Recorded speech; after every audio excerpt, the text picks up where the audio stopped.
बसंती इन कुत्तों के सामने मत नाचना। अच्छा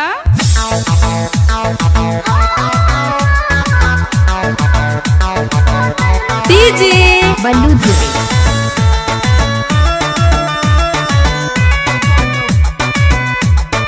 रोक ले।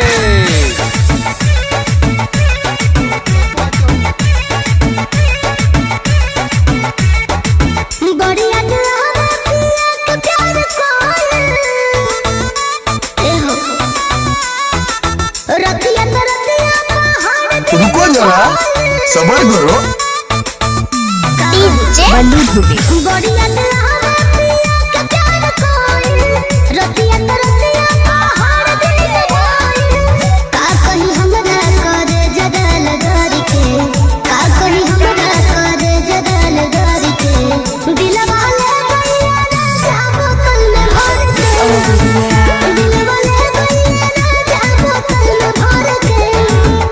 कोई भी गाना को मिक्स करना है तो बल्लू भाई का बाएं हाथ का खेल है। डीजे बल्लू धुवे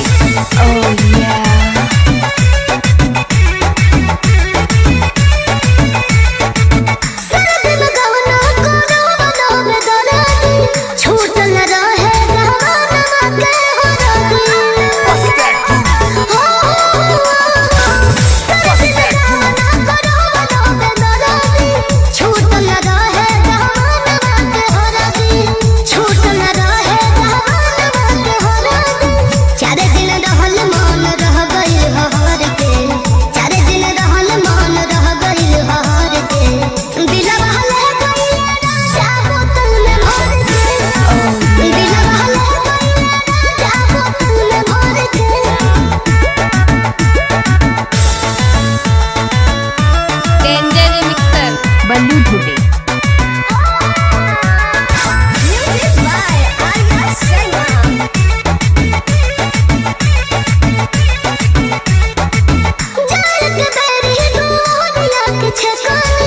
फिर कब वही बाबा लौंगा से पूछनी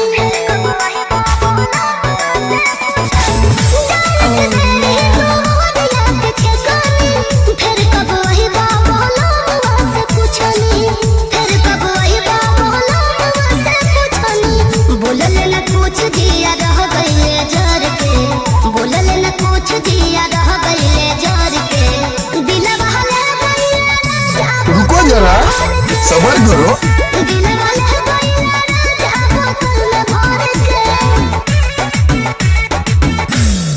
मिक्स बाय बल्लू धुवे।